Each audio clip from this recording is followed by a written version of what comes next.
अखण्डमण्डलाकारम् व्याप्तमयेन चराचरम्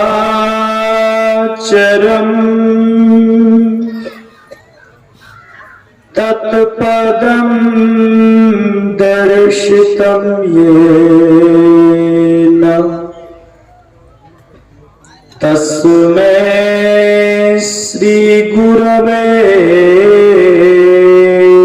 नमः।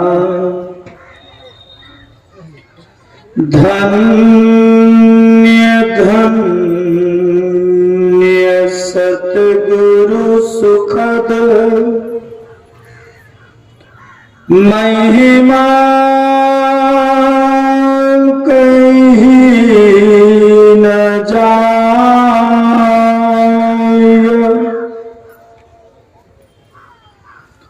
जो कछु कहूँ तुम्हारी कृपा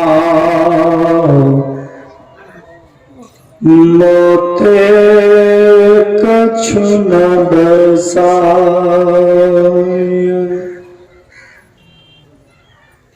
जो कछु कहूँ तुम्हारी कृपा मोते कछु न बसाए। सर्वक्षण स्मरणीय अनंत श्री विभूषित परम पूज्य पाद आराध्य देव के श्री चरणों में कोटिशः नमन। मंचासीन परम पूज्य स्वामी गुरुनंदन जी महाराज के श्री चरणों में बारंबार नमन। परम श्रद्धेय ब्रह्मचारी तपेश्वर बाबा के भी श्री चरणों में सादर नमन। इस सत्संग रूपी त्रिवेणी में स्नान करने वाले धर्म प्रेमी सज्जनों, धर्मशिला माताओं तथा भक्ति स्वरूपा बहनों, सबों को मेरा हार्दिक नमन है और निवेदन है कि एक बार पुनः जय ध्वनि करें। श्री सद्गुरु महाराज जी की जय। सप्ताह ज्ञान यज्ञ के आज अंतिम दिन के अंतिम पाली के सत्संग में उपस्थित हैं। अभी आप लोगों ने परम पावन ग्रंथ श्री रामचरितमानस से मर्यादा पुरुषोत्तम भगवान श्री राम और माता सबरी का संवाद पाठ के रूप में श्रवण कर रहे थे। आज का प्रतिपाद्य विषय है भक्ति। भक्ति कहते किसको है? पहली बात, ज्यादातर लोग यही समझते हैं कि प्रसाद, अगरबत्ती, फूल, दक्षिणा चढ़ा देते हैं देवी देवताओं के आगे या गुरु महाराज के आगे, तो समझ लीजिए भक्ति हो रही है। लेकिन इस भक्ति से परम कल्याण होने वाला नहीं है। ये भक्ति का बहिरंग है। ये भक्ति बाह्य भक्ति है, बाहरी भक्ति है। भक्ति को यदि परिभाषित किया जाए तो भव से तरने की युक्ति का नाम भक्ति है। भव मतलब संसार, संसार सागर से पार होने की कला का नाम भक्ति है। ये बाहरी भक्ति आज ज्यादातर लोग देखा देखी भक्ति में अपने मन को लगा रहे हैं, जबकि कबीर साहब ने कहा देखा देखी भक्ति का कबहुल चढ़सी रंग, विपत्ति पड़े यो छाड़सी जो केचुली भुजंग। देखा देखी भक्ति करने वालों की दुर्दशा, थोड़ा सा दुख हो जाए, थोड़ी तकलीफ हो जाए तो मन में विचार आता है, इतना गुरु महाराज से दीक्षा लेकर ध्यान किए, दुख का अंत कहां हो रहा है। आज भक्ति करने वाले कम और सौदा करने वाले अधिक लोग हैं। ईमानदारी से बोलिए, आज का जो परिवेश है ये भक्ति कम और सौदा ज्यादा। 5 मिनट 10 मिनट 20 मिनट आंख बंद करके बैठ गए और आंख बंद करके जैसे बैठे तो अपने गुरु महाराज से प्रार्थना करते हैं कि बेटा बेटी का अंग समांग ठीक रहे। बेटी की शादी नहीं हुई है तो हे गुरु महाराज बेटी की शादी हो जाए। छत की ढलाई नहीं हुई है तो छत की ढलाई हो जाए। जमीन का पैसा दे दिए हैं, किसी कारणवश जमीन की लिखा पढ़ी नहीं हुई है तो लिखा पढ़ी हो जाए। बेटे बीमार है तो उसकी बीमारी दूर हो जाए। इस तरह की भक्ति नहीं है, ये सौदा है। कबीर साहब ने कहा ऐसी दीवानी दुनिया भक्ति भाव नहीं बूझे जी। कोई आबे बेटा मांगे यही गुसाई दीजिए जी। बहुत बात कबीर साहब ने कहा। कहते कहते उन्होंने कहा साचे का कोई ग्राहक नहीं, झूठे जगतपति जय जी। सच्चा का ग्राहक नहीं है तब झूठा का ग्राहक है। क्यों कहा झूठा का ग्राहक? क्योंकि संसार झूठा है। झूठ और सत्य का परिभाषा क्या है? मानो आप बाजार गए हैं और आपने देखा कि एक माई एक टोकरी में फल बेच रही है और घर आकर के आपने सुना दिया कि बाजार में एक माई के पास 2 टोकरी फल था। तो बात झूठ हुई कि सत्य? झूठ। क्यों झूठ हो गई? क्योंकि देखा था एक, सुना दिया 2, तो कहानी में परिवर्तन कर दिया तो बात हो गई झूठ। अर्थात जिस चीज में परिवर्तन होता हो, जिसमें बदलाव होता हो, जिसका खंडन मंडन होता हो, जिसके अस्तित्व में परिवर्तन होता हो, वो बिल्कुल असत्य है, झूठ है।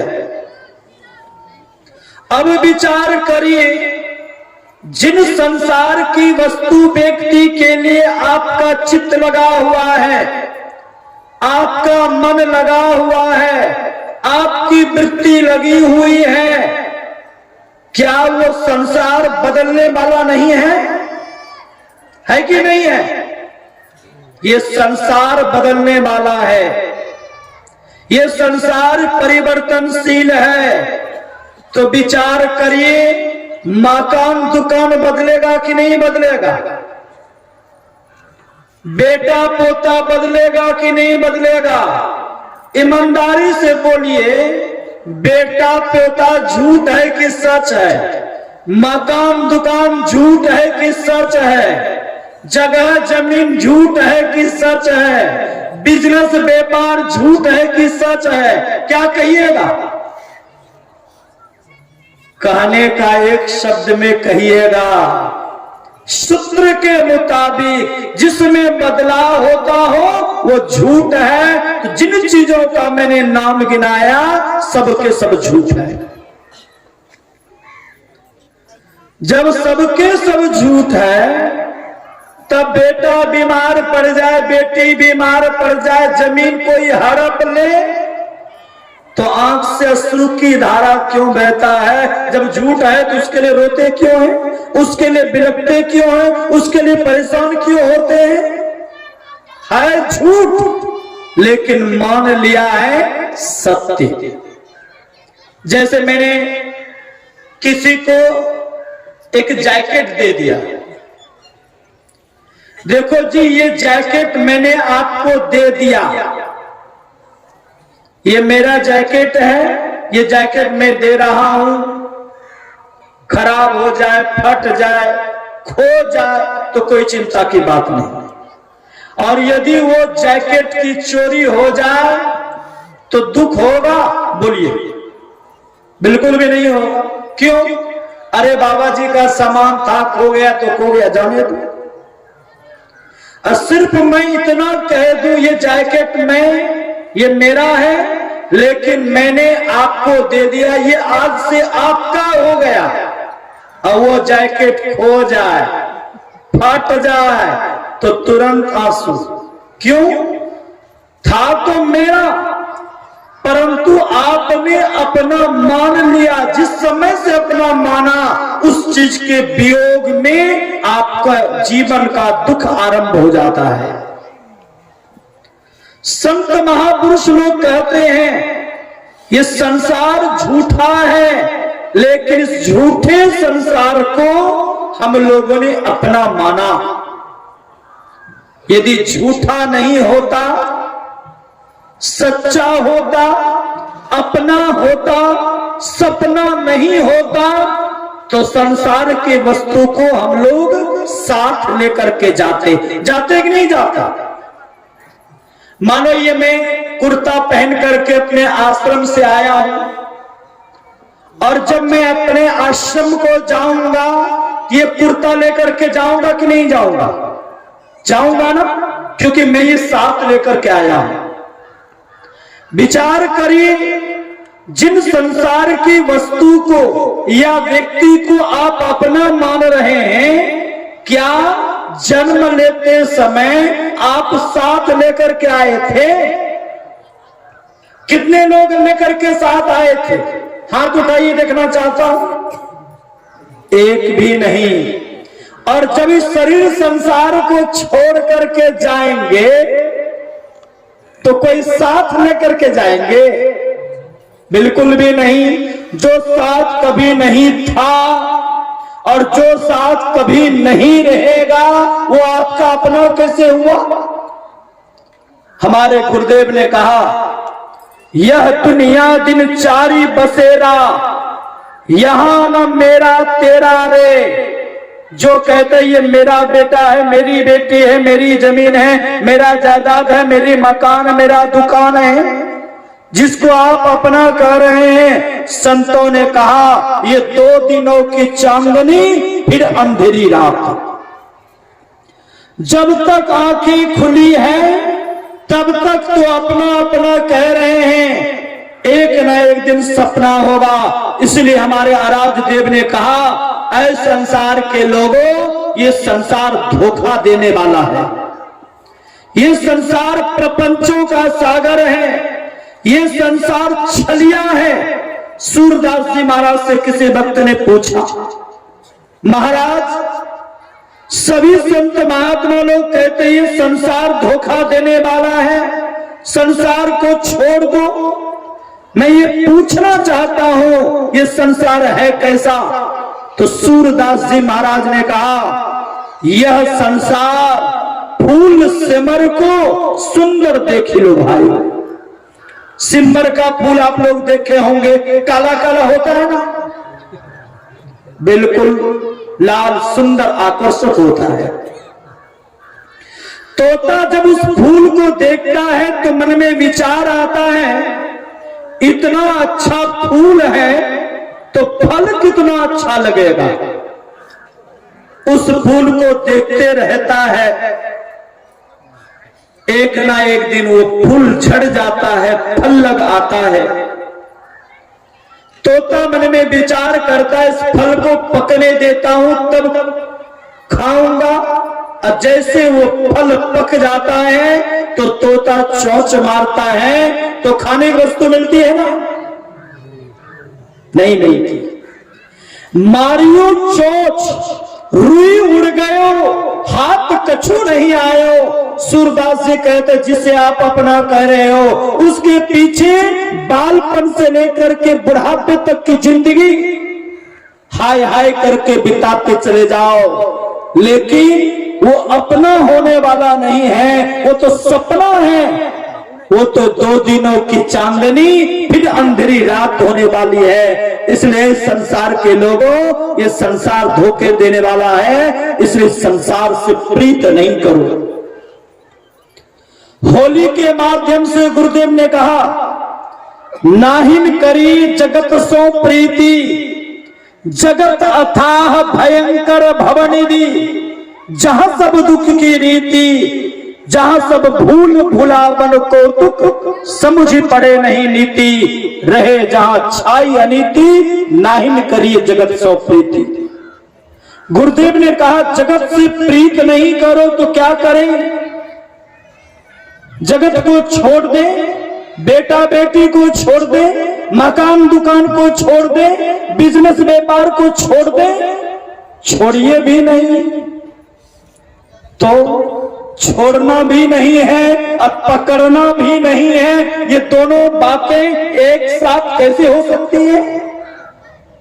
तो रामकृष्ण परमहंस देव जी महाराज ने कहा, ऐ संसार के लोगों, यदि संसार में रहेगा, तुम यदि सुख की ओर बढ़ना चाहते हो, शांति की ओर बढ़ना चाहते हो, अमन चैन की ओर बढ़ना चाहते हो, तो संसार में रहते हुए संसार से अलग होकर के रहो। कहा कैसे? कहा जैसे बड़े घर की नौकरानी रहती है, मालिक के घर काम करती है, मालिक के कोई सामान को उठाकर कोई व्यक्ति लेकर जाने लग जाए, वो नौकरानी झल्ला उठती है, ये तो मेरा सामान है, क्यों लेकर के जा रही हो? यदि मालिक के बच्चे को कोई थप्पड़ लगा दे तो नौकरानी झल्ला उठती है, ये तो मेरा सामान है, ये तो मेरे बच्चे हैं, मेरे बच्चे को तूने थप्पड़ मारा। मैं अभी पूछती हूं, लेकिन नौकरानी का दिल जानता है, जब तक मैं मालिक के घर काम करती हूं तो मालिक के बच्चे को अपना बच्चा समझती हूं, मालिक के वस्तु को अपनी वस्तु समझती हूं। जिस दिन मालिक काम से छुट्टी कर देंगे, जिसको मैं अपना कहती थी वो अपना नहीं रहेगा, बिराना हो जाएगा। उसी तरह परमपिता परमात्मा ने इस संसार रूपी प्रदेश में भेजा है। बस जब तक हम शरीर संसार में है अपना कह रहे हैं, लेकिन ये अपना नहीं है, बिराना है, एक न एक दिन छोड़ करके जाना है। इसलिए संतों ने कहा, संसार से तादात्म्य मत जोड़ो, संसार से आसक्ति मत रखो, संसार के प्रपंचों से दूर रहो, बल्कि संसार को अपने में सतने नहीं दो, भीतर से विरक्त बन करके रहो। जैसे आप लोग कच्चू के पत्ता को देखे होंगे, कच्चू के पत्ता पर जब पानी पड़ता है तो मोती के तरह वो पानी लुढ़क जाता है, यानी पानी को पत्ता अपने में चिपकने नहीं देता। परिणाम, उस पानी से पत्ते को कोई क्षति नहीं होती। लेकिन जब पानी वो कच्चू का पत्ता, पेक्चा का पत्ता पानी में अपने में पानी को चिपकाने लग जाता है, यदि पानी पत्ते में सटने लग जाता है तो देखिएगा धीरे धीरे वो पत्ती पीली पड़ जाती है और कुछ दिनों में सड़ जाता है। संतों ने कहा कि संसार में रहिए लेकिन भीतर से बिल्कुल अलग होकर रहिए। संसार में रहिए, जब आवश्यकता है उस आवश्यकताओं की पूर्ति करिए। संसार से उतना ही मतलब रखिए जितना मतलब एक रोगी अपने औषधि से रखता है। रोगी को देखिएगा, जहां भी जाएंगे एक पोटली दवाई की उनके साथ होती है, छूटता नहीं। लेकिन जैसे ही रोगी रोग मुक्त हो जाता है, बीमारी दूर हो जाती है, इलाज पूरा हो जाता है, तो दवाई से मतलब रखता है? बिल्कुल भी नहीं। उसी तरह जितना से संसार का काम चल सके उतने ही संसार से मतलब रखिए, उससे ज्यादा मतलब मत रखिए, और उससे ज्यादा मतलब रखेंगे तो ज्यादा मतलब दुख का कारण है। इसलिए हमारे आराध्य देव ने कहा, ऐ संसार के लोगों, इस संसार से बिल्कुल भी प्रीत नहीं करो। ये संसार क्या है? तो मदाव्य शंकराचार्य जी महाराज ने कहा, संसार दुखालय। विद्या के घर को हम लोग विद्यालय कहते हैं, चिकित्सा के घर को चिकित्सालय कहते हैं, शिव जी के घर को शिवालय कहते हैं, तो दुख के घर को क्या कहिएगा? दुखालय। तो मदाव्य शंकराचार्य जी महाराज ने कहा, संसार दुखालय, संसार दुख का घर है। इसलिए संसार में रहते हुए संसार पति को जानने का प्रयास करो। संसार में रहना है, संसार की कमाई करनी है, बेटे पोतों का रक्षण संरक्षण करना है, बेटे पोतों के लिए कर्तव्य निर्वाह करना है। उसके लिए कार्य करने की आवश्यकता नहीं है, बल्कि इन कर्तव्यों का निर्वाह करते हुए अपने जीवन के लिए कुछ करना है। 24 घंटे का समय सभी लोगों के लिए मिला है, मिला कि नहीं मिला? संत लोग कहते हैं बेटा बेटी जमीन जायदाद मकान दुकान बहुत प्यारा है, तो 24 घंटे में 21 घंटे संसार के काम के लिए लगा दीजिए। बचा कितना घंटा? 3। 24 घंटे की जो आपने जीवन में कमाई की, वो कमाई को आज दिन तक कोई साथ लेकर के नहीं गया है। बड़े बड़े राजा महाराजा लोग आए, बलि विक्रम बेनो तधीच गए, और भारत गए जिन भारत ठाना, बाली गयो बलराम गयो जिनकी कखरी 10 कंठ लुकाना, गयो दुर्योधन जंग जुरे जिन 64 कोस में छत्र बिताना। धरा का प्रमाण यही तुलसी, जो भरा सो झरा, जो परा सो बुताना। जो संसार में आए हैं उसे एक न एक दिन जाना होगा, लेकिन अफसोस कुछ भी साथ लेकर के नहीं जाना होगा। मैं बारंबार कहा करता हूं, इस दुनिया में आकर बहुत कमाया, क्या हीरे क्या मोती, लेकिन यारो याद रखना कफन में जेब नहीं होती। चाहे जितना कमा लीजिए, परंतु कोई बेटा पोता आपके कफन में जेब सिलवा करके नहीं देगा कि पिताजी जा रहे हैं तो बड़ा सा जेब सिलवा देते हैं, ताकि गुलबिया नोट का बंडल 2-4 डाल देंगे, भजा भजा कर खाएंगे। गुलबिया नोट समझते हैं? 2000 ये नहीं करेगा, चाहे जितना कमा लीजिए।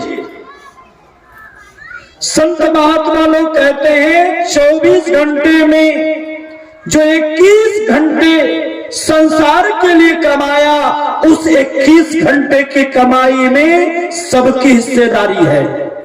बेटा का, बेटी का, गोतिया दियाद का, चोर बदमाश लुटेरा का, बेईमान शैतान का कहीं केस मुकदमा में नाम चला गया तो पुलिस वालों का, वकील का हिस्सेदारी है। इतना ही नहीं, भीख मांगने वालों की हिस्सेदारी है और कुछ मेरे जैसे लोगों की भी हिस्सेदारी है। यानी 24 घंटे में 21 घंटे की जो आपने कमाई की, उसमें सबकी हिस्सेदारी, उन कमाई में एक बिंदु भी नहीं जाएगा। उस यात्रा में, उस महायात्रा में एक कतरा भी साथ जाने वाला नहीं है। लेकिन 3 घंटे जो कमाई करेंगे अपने जीवन के लिए, वो कमाई जीवन के साथ और जीवन के बाद, यानी वो लाइफ इंश्योरेंस है। एक व्यक्ति मेरे पास आया, उन्होंने कहा कि आप अपना लाइफ इंश्योरेंस करवा लीजिए। तो मैंने कहा क्या करना पड़ेगा? तो उन्होंने कहा 4700 या 4900 रुपए पर साल या पर महीना, ऐसे कुछ कहा था, याद नहीं। तो मैंने कहा कि इससे क्या होगा? कहा आपके मरने के बाद 50 लाख रुपए मिलेगा। मैंने कहा मेहनत करूं मैं, खून जलाऊं, बकबक करूं मैं, आमदनी हो तो जमा करें, और वो भी मरने के बाद मिलेगा। मैंने कहा किसको मिलेगा जी? तो कहा पत्नी को। तो मैंने कहा शादी तो की ही नहीं है, तो पत्नी को कैसे मिलेगा? तो उन्होंने कहा परिवार के लोगों को मिलेगा। मैंने कहा कौन सा परिवार? मेरा संसार ही परिवार है, वसुधैव कुटुंबकम, संसार ही मेरा परिवार है, किस परिवार को मिलेगा? आखिरकार उब करके कहा जिसका नॉमिनी नाम दीजिएगा उसको मिलेगा। मैंने कहा कष्ट जाकर, परेशानी झेलकर, एनर्जी लॉस करके धन जमा करें, अब मिलेगा उस नॉमिनी वाला को। कोई ऐसा इंश्योरेंस है आपके पास जो मैं जमा करूं और मेरे को ही लाभ मिले? तो उन्होंने कहा ऐसा इंश्योरेंस नहीं है। मैंने कहा मेरे पास है। कहा अच्छा आप भी बीमा करते हैं? मैंने कहा मैं तो बीमा करता हूं। तो आश्चर्यचकित होकर के उन्होंने कहा कौन सी बीमा है और कौन सी योजना है? तो उन्होंने कहा कौन सी योजना? तो मैंने कहा भाई वो ईश्वर भक्ति रूपी योजना है जो जीवन के साथ और जीवन के बाद। प्रभु श्री राम ने क्या कहा? जो परलोक यहाँ सुख चाहूं, सुनि मम बचन हृदय दृढ़ गाहूं, सुलभ सुखद मार्ग यह भाई, भक्ति मोर प्राण श्रुति गाई। कहा यहाँ भी सुख और यहाँ के जाने के बाद जहां जाएंगे वहां भी यदि सुख पाना चाहते हो तो उसके लिए एकमात्र साधन है, वो है भक्ति। संसार का लाखों उपाय कर लीजिए, परंतु भक्ति नहीं करिए तो सब उपाय निष्फल है। एक किसान, एक मजदूर था, किसी सेठ जी के पास पहुंचा। सेठ जी से कहा मुझे 100 रुपए चाहिए। सेठ जी ने कहा 100 रुपए मैं दे दूंगा, लेकिन ये वापिस कब करोगे? कहा बस कुछ दिनों में कर दूंगा। कहा देखो ईमानदारी की कमाई है, 100 रुपए देना पड़ेगा, कोई बहाना नहीं चलेगा। कहा जरूर पूरा कर दूंगा। वो 100 रुपए लेकर गया, कुछ दिनों में जाकर खा पकार समाप्त कर दिया और फिर ठाठ से बैठ गया। सेठ जी के ऊपर एक बार भी ध्यान नहीं दिया। ध्यान से सुनिए। सेठ जी ने 2, 4, 5 महीना बीता, खबर किया, कई बार खबर किया, फिर भी नहीं आया। स्वयं सेठ जी अपने से गए, अरे 100 रुपए लिया था, तुमने कहा था पैसे वापस कर दूंगा, नहीं तो कमा करके पूरा करूंगा। पैसे दिया नहीं जी। का सेठ जी क्या कहें, बहुत विपत्ति है, बहुत समस्या है, बहुत परेशानी है, इसलिए क्षमा कर दीजिए। आपके पास तो करोड़ों की पूंजी है, उसमें से 100 रुपए चला जाएगा तो क्या जाएगा। सेठ जी ने कहा तुम्हारे बाप की कमाई हुई पूंजी है नहीं, मैंने मेहनत करके कमाई की है, ये मेरी निजी पूंजी है, मेरे पास लाखों है कि करोड़ों है, इससे क्या तुमको मतलब। मैंने तुम्हें 100 रुपए की पूंजी दी है, 100 रुपए दिया है, 100 रुपये वापस कर दो। अब वो पैर पकड़कर गिड़गिड़ाने लगा, बहुत रोने लगा, क्षमा कर दीजिए सेठ जी, आपके पास तो लाखों की कमाई है, उसमें से 100 चला जाएगा तो क्या हो जाएगा। समुद्र के जल में से 1 गिलास जल पानी चला जाए तो क्या घट जाएगा। सेठ जी ने कहा ऐसे में काम नहीं चलेगा, या तो काम करके पूरा करो, नहीं तो पैसे दो।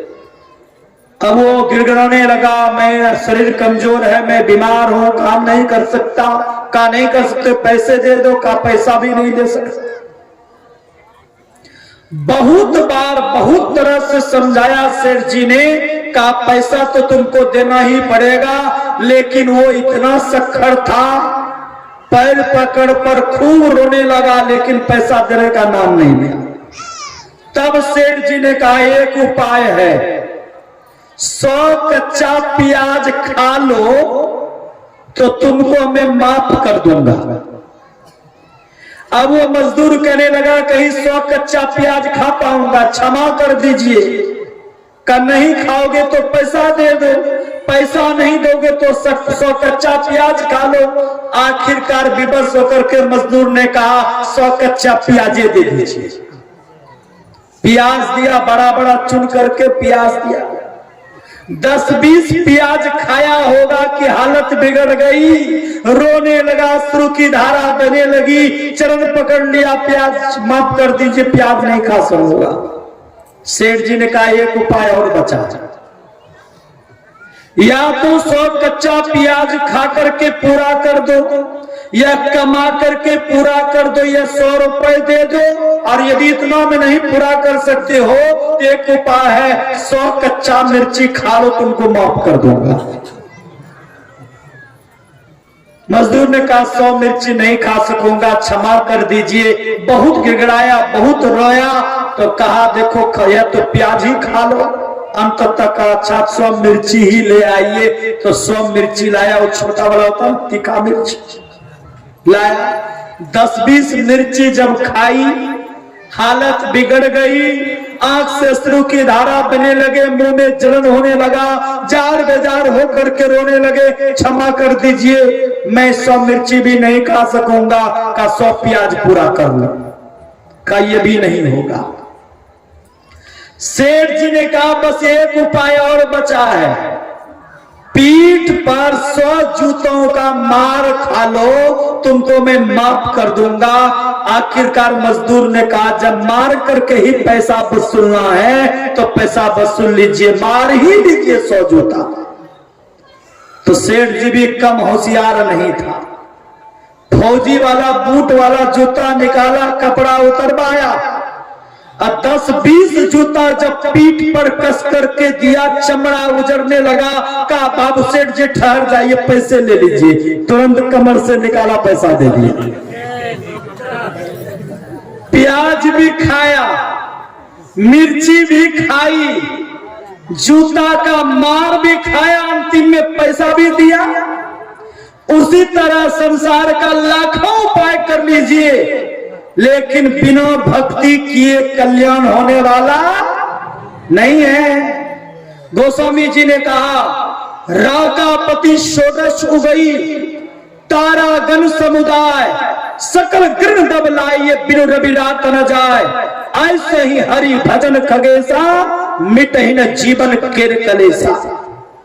राकापति कहते चंद्रमा को, एक चांद का उदय हो जाए और बादल बिल्कुल नहीं हो, साफ हो आकाश, तो मोटे अक्षर वाली पुस्तक को आराम से हम लोग पढ़ सकते हैं।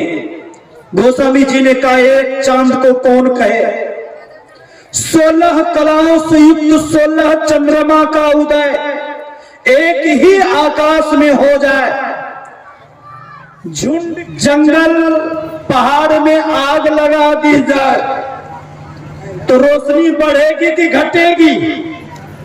और रोशनी बढ़ेगी।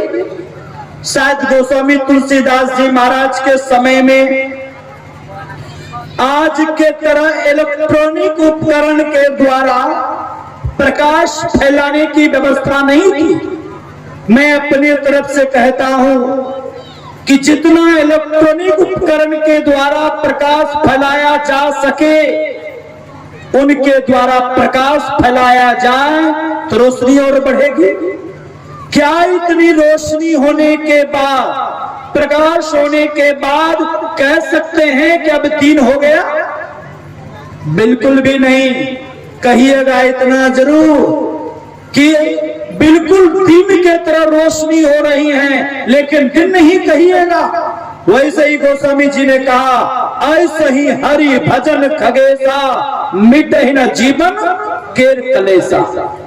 संसार के वस्तु व्यक्ति से लाखों उपाय कर लीजिए, लेकिन जीवन में जो दुख रूपी रात्रि है, इस दुख रूपी रात्रि का अंत नहीं होगा।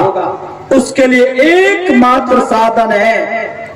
जैसे सूर्य के उदय होने पर रात्रि का अंत हो जाता है, उसी तरह जीवन में यदि ईश्वर भक्ति का उदय हो जाए, अर्थात जो ईश्वर की भक्ति कर लेंगे, उन्हीं के जीवन के तमाम तरह के दुख का अंत होगा।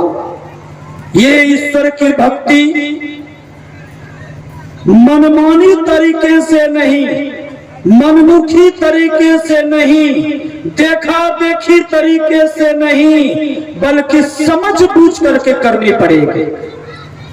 प्रभु श्री राम ने इसलिए माता सबरी से कहा कि हे सबरी, संसार के लाखों उपाय कोई कर ले, लेकिन भक्ति नहीं करे तो भक्ति से हीन मनुष्य कैसा है जानती हो?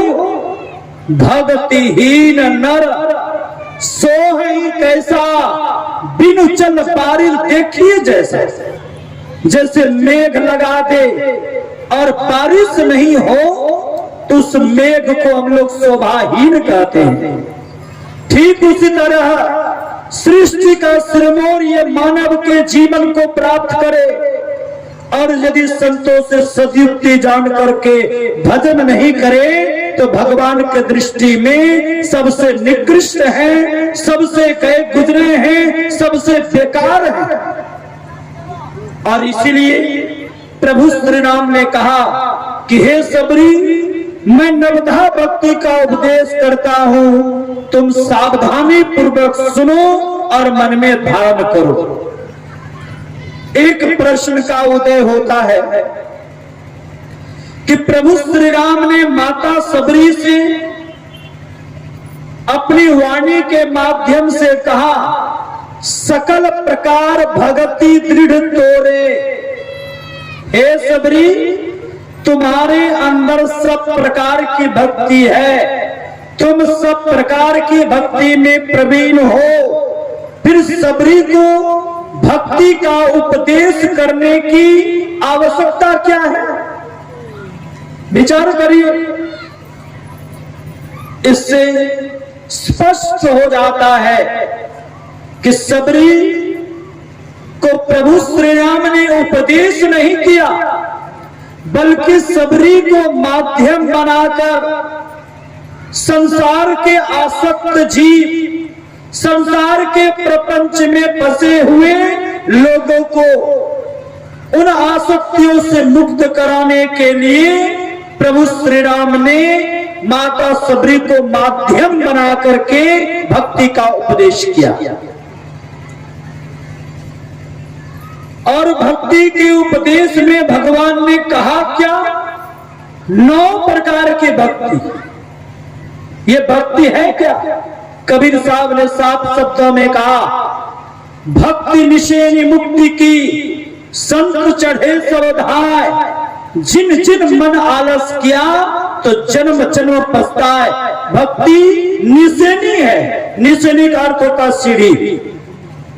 कोई छत पर चढ़ना चाहता है तो छत पर चढ़ने के लिए सीढ़ी की आवश्यकता होती है, और सीढ़ी में दो ही डंडे हो, एक नीचे दूसरा ऊपर, तो क्या आसानी से चढ़ जाएंगे? बिल्कुल भी नहीं। कई डंडे, कई पहलू होने चाहिए। तो भक्ति मुक्ति रूपी छत पर चढ़ने के लिए भक्ति रूपी सीढ़ी की आवश्यकता है, और भक्ति रूपी सीढ़ी के प्रभु श्री राम ने 9 सोपान बताया, जिसमें से पहला सोपान है प्रथम भक्ति संतन कर संगा। ये पहला सोपान है, अर्थात प्रभु श्री राम ने सबसे पहली बात ने कहा कि संत का संग करो। क्यों कहा संत का संग करने के लिए? और संतों की संगति क्यों आवश्यक है? पहली बात कि संत होते हैं खट विकारों से अलग। खट विकार जित अनघ अकामा, 6 विकारों से रहित, अकामा कामना रहित, निष्काम योगी होते हैं संत।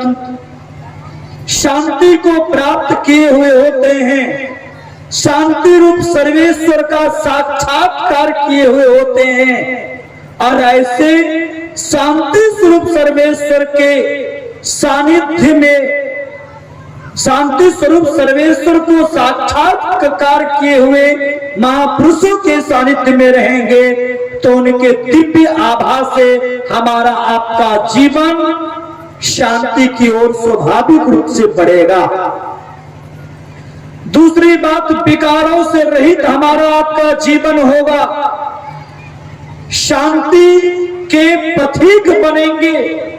और तीसरी बात यह है कि प्रभु श्री राम ने इसीलिए भी माता सबरी से कहा संत का संग करो, क्योंकि संत भगवंत से भी बढ़कर के होते हैं। पलटू साहब ने कहा सबसे बड़े हैं संत, दूसरा नाम है तीजे 10 अवतार तिने प्रणाम है, ब्रह्मा विष्णु महेश सकल संसार है। अरे हारे पलटू, सबके ऊपर संत मुकुट सिरदार है, सबसे बड़े संत हैं, यहां तक कि भगवान से भी बढ़कर है।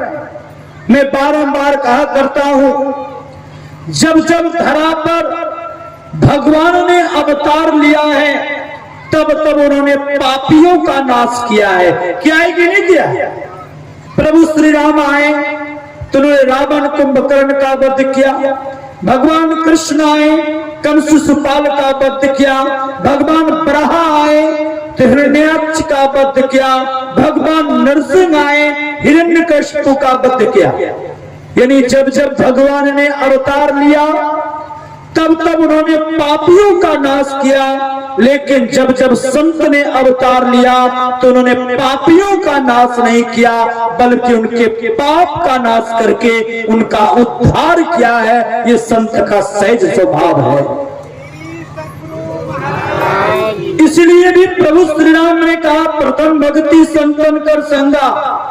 दूसरी बात, जब सबरी भक्ति की पराकाष्ठा में परिपूर्ण थी, फिर उन्होंने प्रभु श्री राम ने क्यों कहा संत के पास जाओ?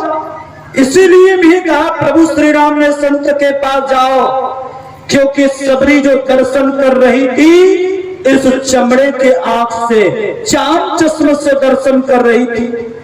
संसार के लोग ये सबक ना ले रहे कि सबरी ने इस चांद चश्मों के द्वारा भगवान का दर्शन की तो उनके दुख का अंत हो गया। इसीलिए भी क्योंकि सबरी भगवान श्री राम ने सबरी से कहा कि मेरे जो दर्शन कर रही है रूप का दर्शन है, और रूप के दर्शन से जीवों का कल्याण नहीं होगा, उसके लिए स्वरूप का दर्शन चाहिए, और स्वरूप के दर्शन का भेद राज रहस्य कोई बतलाने वाले हैं तो वह संत। इसलिए प्रथम भक्ति संतन कर संगा। बातें अनेकों हैं, समाज रूप में मैं यही कहूंगा कि भक्ति की शुरुआत, भक्ति का शुभारंभ मुक्ति पाने का यदि पथिक बनना चाहते हैं तो सबसे पहले संतों के सानिध्य को प्राप्त करिए, संतों के वचन को सुनिए, उनके अनुकूल आचरण करिए, और जो इस तरह के आचरण को करेंगे, संतों के बताए मार्ग पर चलेंगे, संतों के बताए मुताबिक साधना करेंगे, ऐसे साधक मुक्ति को प्राप्त कर सकते हैं, अपने जीवन के दुख का अंत कर सकते हैं। और इसी की व्यवस्था आज जो यहाँ के क्षेत्रीय लोगों, ग्रामीण एवं क्षेत्रीय लोगों के सहयोग से हो रहा है। यहाँ के लोग सचमुच में धन्यवाद के पात्र हैं और आप लोग भी धन्यवाद के पात्र हैं। याद रखिए, ये ज्ञान यज्ञ पूज्य बाबा के द्वारा मैं सुन रहा था, ये प्रत्येक साल कार्यक्रम चले, क्योंकि सब यज्ञों में ज्ञान यज्ञ श्रेष्ठ होता है। और ये ज्ञान यज्ञ प्रत्येक साल चले, इसमें तन मन धन सबका प्रत्येक साल लगे तो समझिए पुण्य नहीं, जीवन में महापुण्य की पूंजी की वृद्धि होगी। तो कितने लोग ऐसे हैं जो महापुण्य नहीं चाहते हैं, वही लोग हाथ उठाइए देखें। अर्थात समझ में आ रही है कि सब लोग महापुण्य चाहते हैं, सब लोग चाहते हैं ये महान ज्ञानी प्रत्येक साल होता रहे। ऐसा चाहते नहीं चाहते? और जितने लोग चाहते हैं कि प्रत्येक साल हो, वो लोग हाथ उठाइए, देखना चाहता हूं। देखिए लगभग संख्या है, लेकिन एक बात कह देना चाहता हूं, ये आयोजक कार्यकर्ताओं की हिम्मत नहीं है, और बाबा जी की भी हिम्मत नहीं। बाबा जी की माला, याद रखिए, बाबा जी की, जोर से बोलिए, बाबा जी की माला अब भक्तों का माल, दोनों मिलकर करे कमाल। समझ गए ना? बाबा जी की माला हो सकती है, लेकिन माल तो भक्तों का ही होना। तो बाबा जी की माला अब भक्तों का माल, दोनों मिलकर करे कमाल। तो आप लोग प्रत्येक साल, आज तो पूज्य बाबा के घोषणा पर बहुत सारे लोग, कोई 1000 कोई 5000, अगले साल के लिए आगामी वर्ष इसी तरह विस्तार पूर्वक कार्यक्रम हो, इसके लिए बहुत लोगों ने वचन दान के रूप में दिया है। जो लोगों के अभी भी धने पुण्य की पूंजी की अभाव होगी,